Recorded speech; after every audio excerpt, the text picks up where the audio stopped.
Hello guys, പുതിയൊരു വീഡിയോയിലേക്ക് എല്ലാവർക്കും സ്വാഗതം.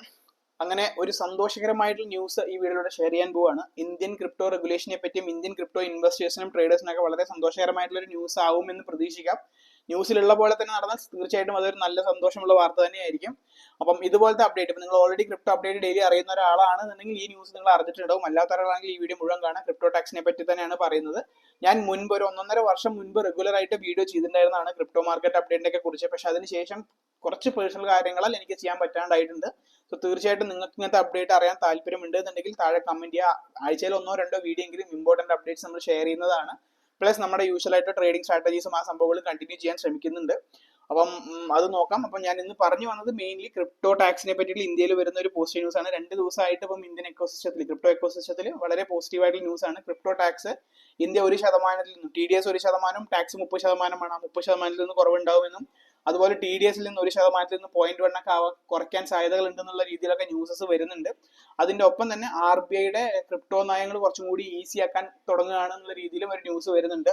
ഇതിനൊക്കെ കാരണം എന്ന് പറയുന്നത് സ്വാഭാവികമായിട്ടും US പ്രസിഡന്റ് ആയിട്ടുള്ള ഡൊണാൾഡ് ട്രംപിന്റെ പ്രോ ക്രിപ്റ്റോ നെറേറ്റീവ് എന്ന് പറയില്ല. പുള്ളിക്കാരൻ ഭയങ്കര പോസിറ്റീവാണ് ക്രിപ്റ്റോനെ കുറിച്ച്. സത്യം പറഞ്ഞാൽ പുള്ളി US ഭയങ്കര രീതിയിൽ ക്രിപ്റ്റോ റിസർവ്സും ഇങ്ങനെ ഭയങ്കരമായിട്ട് അഡോപ്ഷൻസ് ഇൻക്രീസ് ചെയ്തുകൊണ്ടിരിക്കുകയാണെന്ന് പറയാം.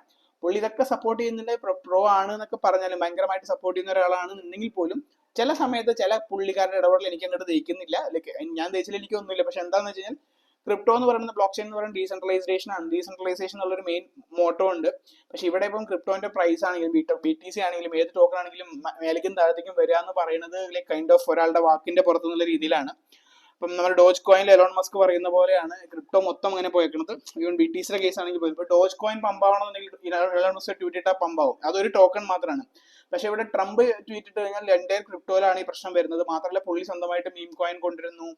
സോ അങ്ങനത്തെ കുറെ കാര്യങ്ങളൊക്കെ ഉള്ളതുകൊണ്ട് അത് നെഗറ്റീവ് സൈഡാണ്. ഏതിനും നല്ല വശങ്ങളും ദോഷവശങ്ങളും ഉണ്ട്. സോ ഇതൊരു നെഗറ്റീവ് വശമായിട്ട് എനിക്ക് തോന്നുന്നുണ്ട്. കാരണം ഒരാളാൽ കൺട്രോൾ ചെയ്യാൻ പറ്റുന്ന സംഭവം അല്ല ക്രിപ്റ്റോ. പക്ഷെ കറന്റ് അത് അങ്ങനെയാണ് പോയിക്കൊണ്ടിരിക്കുന്നത്. മേ ബി ഇവൻച്വലി അത് മാറുമായിരിക്കും എന്ന് പ്രതീക്ഷിക്കാം. അപ്പം ഈ ടാക്സ് കട്ട്സിന്റെ മെയിൻ കാരണം എന്ന് പറയുന്നത് US ഈ ഒരു കണക്ഷൻസ്, ഈ ട്രംപിന്റെ സപ്പോർട്ടുകൾ കൊണ്ടാണ്.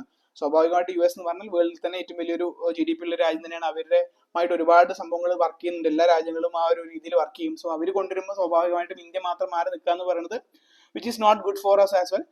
പാകിസ്ഥാനൊക്കെ ഭയങ്കരമായിട്ട് ഇപ്പോൾ ക്ലോസ് ചെയ്യുന്നുണ്ട്. ഇന്ത്യ പാകിസ്ഥാൻ യുദ്ധമൊക്കെ നടന്നെങ്കിൽ പാകിസ്ഥാൻ ഇപ്പോൾ അതിന് ശേഷം ഞാൻ കുറേ ന്യൂസസ് കാണുന്നുണ്ട്. ഈവൻ നമ്മുടെ ശത്രുരാജ്യമാണെങ്കിൽ പോലും ക്രിപ്റ്റോയിൽ അവർ ഭയങ്കരമായിട്ട് കുറേ സംഭവങ്ങൾ സപ്പോർട്ടും കുറേ റെഗുലേഷൻ ബോർഡ് എന്തൊക്കെയാണ് കൊണ്ടുവരുന്നത് കണ്ടിട്ടുണ്ട്. പക്ഷെ അത് വിട്, അവരെന്തെങ്കിലും നമ്മുടെ എത്തത്തില്ല, അത് വേറെ കാര്യം. പക്ഷെ നമുക്ക് എത്തണം എന്നുണ്ടെങ്കിൽ ഇതുപോലത്തെ കുറച്ച് നമുക്ക് നമ്മളെ പോലുള്ള ഇൻവെസ്റ്റേഴ്സിന് സന്തോഷകരമായിട്ടുള്ള വാർത്തകൾ കൊണ്ടുവന്നാൽ തീർച്ചയായിട്ടും നമ്മൾ വേറെ ലെവലാണ്. മേ ബി ആണെങ്കിൽ നമ്മൾ US ഒപ്പം തന്നെ എത്താൻ പറ്റും. മേ ബി US മറികടക്കാനും സാധ്യതകളുണ്ട്. അത്രയ്ക്ക് പൊട്ടൻഷ്യൽ ഉള്ള രാജ്യമാണ് നമുക്ക് ആർക്കും ഡൗട്ടില്ല. സോ അത് ഒരു കാര്യമുണ്ട്. അപ്പം അങ്ങനത്തെ കുറച്ച് കാര്യങ്ങൾ. അപ്പം സ്വാഭാവികമായിട്ടും ഇപ്പം ഇതിനിടയിൽ ഇപ്പം US ചൈന ഇന്ത്യയൊക്കെ ടാരിഫ് യുദ്ധങ്ങൾ നടന്നിരുന്നു. ഇങ്ങോട്ട് കയറ്റുമതിക്ക് പൈസ കൂടുതൽ കുറവ്, അങ്ങനെ കുറെ കാര്യങ്ങളൊക്കെ നിങ്ങൾ അറിഞ്ഞിരുന്നു.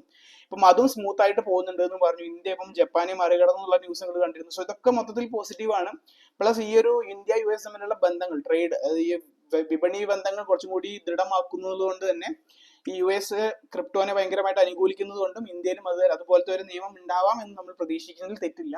സോ അത് തന്നെയാണ് പല മീഡിയാസും പറയുന്നത്. ഈവൻ ഇൻഫ്ലുവൻസേഴ്സും മീഡിയാസും മാത്രമല്ല, ഇന്ത്യയിലെ ടോപ്പ് എക്സ്ചേഞ്ച് ആയിട്ടുള്ള കോയിൻ സ്വിച്ചിന്റെ ഫൗണ്ടർ ആശിഷ് സിംഗാൽ വരെ പറഞ്ഞേക്കുന്നത് ഈ പറഞ്ഞ സംഭവമാണ്. കാരണം ലൈക്ക് ഈവൻ മുൻപ് പറഞ്ഞാൽ വർഷത്തിൽ 1-2 വട്ടമൊക്കെ ആയിരിക്കും മാക്സിമം ഈ റെഗുലേഷൻ ബോഡി മീറ്റ് ചെയ്യുക, എന്തൊക്കെ ചെയ്യാൻ പറ്റുന്നൊക്കെ വെച്ചിട്ട്. അത് മാറിയിട്ട് ഇപ്പം മാസത്തിലോ അല്ലെങ്കിൽ ആഴ്ചകളിലൊക്കെ കോൾ ചെയ്തിട്ട് അല്ലെങ്കിൽ സംസാരത്തിനെ കുറിച്ച് സംസാരിക്കാറുണ്ട് എന്നുള്ള രീതിയിൽ പറയുന്നുണ്ട്. സ്റ്റോക്ക് മാർക്കറ്റിലുള്ള റെഗുലേഷൻ പോലെ ഇന്ത്യയിൽ ക്രിപ്റ്റോയിൽ വന്നു കഴിഞ്ഞാൽ it will be very very high, very very good. So ഈ മെയിൻ സ്റ്റോക്ക് മാർക്കറ്റിലുള്ള പ്ലേയേഴ്സ് വരെ ഇതിനകത്തേക്ക് വരും. നിങ്ങളിപ്പം ക്രിപ്റ്റോയിൽ ഇപ്പൊ യൂട്യൂബിനകത്ത് നോക്കിക്കഴിഞ്ഞാൽ മുൻപ് സ്റ്റോക്ക് മാർക്കറ്റിനെ കുറിച്ച് പറഞ്ഞവർ വരെ ക്രിപ്റ്റോനെ കുറിച്ച് പറയാൻ ശ്രമിച്ചിട്ടുണ്ട്. പിന്നെ മെയിൻലി ഇതൊക്കെ റെഗുലേഷൻ കൊണ്ടുവരുന്നതും ഈ ഒരു ടാക്സ് കൊണ്ടുവരുന്നതും ഇന്ത്യക്ക് ഭയങ്കര പോസിറ്റീവാണ്. കാരണം US ഇത്രയ്ക്ക് സ്ട്രിക്റ്റ് ആയതുകൊണ്ട് തന്നെ, സ്ട്രിക്ട് ഇൻ ദ സെൻസ് ഇത്രയ്ക്ക് ക്രിപ്റ്റോ ഫ്രണ്ട്ലി ആയതുകൊണ്ട് തന്നെ ഇത് ബാൻ ചെയ്യാൻ പറ്റില്ല എന്ന് ഉറപ്പാണ്. ഇന്ത്യയിൽ ബാൻ ചെയ്താലും നമ്മളെ പോലുള്ളവർക്ക് ആക്സസിബിൾ ആണ്. സോ സ്വാഭാവികമായിട്ട് ഇന്ത്യക്ക് കിട്ടുന്ന വരുമാനം പോലും ഇല്ലാണ്ടാവുകയേ ഉള്ളൂ. ഒരുപാട് സ്റ്റാർട്ടപ്സ് ഇപ്പോൾ ഇന്ത്യയിൽ ഇത് ബിൽഡ് സ്റ്റാർട്ട് ചെയ്ത് കഴിഞ്ഞാൽ വരും. അപ്പം അത്രയും റവന്യൂ അതിൽ നിന്ന് കിട്ടും. ഇപ്പം 30% ടാക്സ് അല്ലെങ്കിൽ 1% TDS എന്ന് പറയുന്നത് തന്നെ ഈ പറഞ്ഞ ഇത് റെഗുലേഷൻ ചെയ്ത് കഴിഞ്ഞാൽ അത്രത്തോളം ബിസിനസ് ഇവിടെ വരും. അത്രത്തോളം ആ ബിസിനസ്സിൽ നിന്ന് തന്നെ ഇവർക്ക് കുറെ GST ടാക്സും അങ്ങനെ സംഭവങ്ങൾ ഉണ്ടാക്കാൻ പറ്റും. സോ അത് നല്ലൊരു പോസിറ്റീവാണ്. സോ ഇതൊക്കെ ഇവർ ടാക്സ് കൂട്ടിയതുകൊണ്ട് ഇതൊന്നും ഇല്ലാതാവുകയാണ്. മേ ബി ഇതൊക്കെ ടാക്സ് കുറച്ച് കഴിഞ്ഞാൽ സ്വാഭാവികമായിട്ടും ഇന്ത്യയുടെ എക്കോസിസ്റ്റം തന്നെ, ഈ ക്രിപ്റ്റോ എക്കോസിസ്റ്റം തന്നെ വലിയ രീതിയിൽ ഡെവലപ്പ് ആവുകയും ഭയങ്കരമായിട്ടൊരു അഡോപ്ഷൻ നമുക്ക് കാണാൻ സാധിക്കുകയും ചെയ്യുന്നുണ്ട്. ഇപ്പൊ ജിയോ ഞാൻ ഒരു ഷോർട്ട് ചെയ്തിട്ടുണ്ടായിരുന്നു ഇൻസ്റ്റയിൽ. നിങ്ങൾ ഇൻസ്റ്റ ഫോളോ ചെയ്ത് ഇൻസ്റ്റയിൽ ഫോളോ ചെയ്താൽ മതി, ഉടൻ തന്നെ യൂട്യൂബിൽ ഇടാം. അംബാനി ഒരു ജിയോ കോയിൻ എന്ന് പറയുന്ന സമയം ഡിജിറ്റൽ കോയിൻ കൊണ്ടുവരികയാണ് ബ്ലോക്ക് ചെയിൻ ടെക്നോളജിയിൽ പോളിഗൺ നെറ്റ്വർക്ക് ആയിട്ട് വന്നത്. അത് ട്രേഡബിൾ അല്ല, ക്രിപ്റ്റോ എക്സ്ചേഞ്ച് ക്രിപ്റ്റോ കറൻസി എന്നുള്ള രീതിയിലല്ല കൊണ്ടുവരുന്നത്. പക്ഷെ നിങ്ങൾക്ക് അത് റിഡീം ചെയ്യും ലോയലിറ്റി പോയിന്റ് എന്നുള്ള രീതിയിൽ. ഡിജിറ്റൽ കോയിൻ ആണ്, ഡിജിറ്റൽ കറൻസി തന്നെയാണ്. സോ അതിനെക്കുറിച്ചുള്ള ഷോർട്സ് ഞാൻ ഇവിടെ തന്നെ ചെയ്യാം. ഓൾറെഡി ഇൻസ്റ്റാഗ്രാമിലുള്ളവർ കണ്ടിട്ടുണ്ടാവും, ഞാൻ യൂട്യൂബിൽ ഇട്ടിട്ടില്ല എന്ന് മാത്രമേ ഉള്ളൂ. സോ എല്ലാവരും ഇങ്ങനെ സ്റ്റെപ്പ് ബൈ സ്റ്റെപ്പ് ആയിട്ട് കൊണ്ടുവരുന്നത് നല്ലതാണ്. അപ്പം ഇന്ത്യയിലെ ജോലി സാധ്യതകൾ, ടാക്സ്, ഇപ്പം ഓഫ് ഷോർ എക്സ്ചേഞ്ചസിനെ ഡിപ്പെൻഡ് ചെയ്യാണ്ട് ഇന്ത്യൻ എക്സ്ചേഞ്ചസ് തന്നെ നമുക്ക് യൂസ് ചെയ്യാൻ പറ്റും, ലിക്വിഡിറ്റി വരും, ഒരുപാട് പോസിറ്റീവ് കാര്യങ്ങളുണ്ട്. ഇതിനൊക്കെ ഇന്ത്യക്ക് ടാക്സ് കിട്ടുക തന്നെയാണ്. സോ മൊത്തത്തിൽ പോസിറ്റീവ് ആണ്. ഈ ഒരു ന്യൂസ് വളരെ പോസിറ്റീവ് തന്നെയാണ്. അപ്പം നിങ്ങൾക്ക് എന്താണ് തോന്നുന്നുണ്ടെങ്കിൽ താഴെ കമന്റ് ചെയ്യുക. പിന്നെ വേറൊരു ഇമ്പോർട്ടന്റ് അപ്ഡേറ്റ്, നമ്മുടെ ലാസ്റ്റ് വീഡിയോയിൽ നമ്മുടെ യൂട്യൂബിൽ ഈ ഒരു സ്ട്രാറ്റജിയെ കുറിച്ച് പറഞ്ഞപ്പം ഒരുപാട് പേർക്ക് ഡൗട്ട് അത് വർക്ക് ആവും എന്നുള്ളത്. ഞാൻ ഇവിടെ ഒരു 4 ട്രേഡ് വർക്ക് ചെയ്തിട്ടാണ് ഈ ട്രേഡിന്റെ ഇട്ടത്. ഒരു ഫണ്ടഡ് അക്കൗണ്ടിനെ കുറിച്ചാണ്. ഈ ഫണ്ടഡ് അക്കൗണ്ടിനെ കുറിച്ച് കൂടുതൽ അറിയണമെങ്കിൽ വീഡിയോ ചെയ്യാം. ഒരു $80 ഉണ്ട് എന്നുണ്ടെങ്കിൽ നിങ്ങൾക്ക് 5000 അക്കൗണ്ട് കിട്ടും. ഈ പറഞ്ഞ $80 നിങ്ങൾക്ക് സ്റ്റോപ്പ് ലോസ് ഒക്കെ വെച്ച് നിങ്ങൾക്ക് മൾട്ടിപ്പിൾ ആയിട്ട് പ്രോഫിറ്റ് ഉണ്ടാക്കാൻ പറ്റുന്ന ഒരു സിമ്പിൾ സംഭവമാണ്. നിങ്ങൾ ഈ വീഡിയോ കണ്ടു നോക്കുക. ഞാൻ കൂടുതൽ അത് പ്രൊമോഷൻ ചെയ്യാണെന്ന് തോന്നരുത്, ബട്ട് സ്വാഭാവികമായിട്ടും എനിക്ക് വളരെ യൂസ്ഫുൾ ആയിരുന്നു. അപ്പം ഞാൻ ആ ഒരു വീഡിയോയിൽ ഒരു സ്ട്രാറ്റജിയെ കുറിച്ച് പറഞ്ഞിരുന്നു. അതേ സ്ട്രാറ്റജി ഇന്ന് ഞാൻ വീണ്ടും അപ്ലൈ ചെയ്തു. അത് നിങ്ങൾക്ക് ഇവിടെ കാണാം. തീരത്തിനകത്താണ് ചെയ്തത്. 1:2 ആണ് വെച്ചത്. 1:1 എന്റെ ബ്രേക്ക് ഈവൺ ആയിരുന്നു. ബ്രേക്ക് ഈവൺ ഓൾറെഡി ടച്ച് ചെയ്തു. ഞാൻ പൊസിഷൻ ക്ലോസ് ചെയ്തു, കാരണം ഞാനിപ്പം പുറത്തേക്ക് പോവുകയാണ്. അപ്പം ഇനി എനിക്ക് ഈ സമയത്ത് നോക്കാൻ പറ്റില്ല, കാരണം ഇതിന് ആപ്പ് ഇല്ലാത്തതുകൊണ്ട് തന്നെ ഞാൻ വെബ്സൈറ്റിനകത്താണ് ആക്സസ് ചെയ്യുന്നത്. സോ ഞാൻ ഇറങ്ങിക്ക് മുമ്പ് ഇത് ക്ലോസ് ചെയ്തിരുന്നു. എനിക്ക് ഇതൊന്ന് മാത്രം ഏകദേശം എത്ര പ്രോഫിറ്റ് കിട്ടിയെന്ന് ഞാൻ കാണിച്ചു തരാം.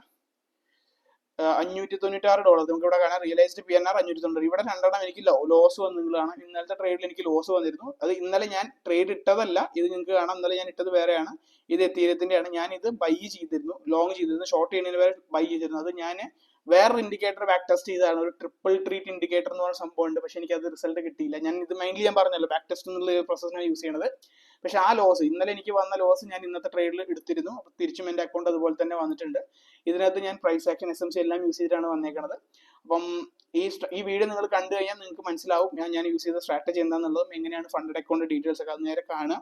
അപ്പം ഞാനിത് റിവീൽ ചെയ്യാതിരുന്നിട്ട് കാര്യമില്ല, കാരണം എനിക്ക് ലോസ് വന്നു. പക്ഷെ ഞാൻ ഈ പറഞ്ഞ സ്ട്രാറ്റജി വെച്ചിട്ടല്ല എനിക്ക് ലോസ് വന്നത്, എനിക്ക് വീണ്ടും പറയേണ്ടി വരും. കാരണം ഞാൻ വേറൊരു സ്ട്രാറ്റജി കൂടി നോക്കിയിരുന്നു, വേറെ ഇൻഡിക്കേറ്റർ നിങ്ങൾക്ക് എത്തിക്കാൻ വേണ്ടി. 2-3 ഇൻഡിക്കേറ്റേഴ്സ് ഉണ്ട്.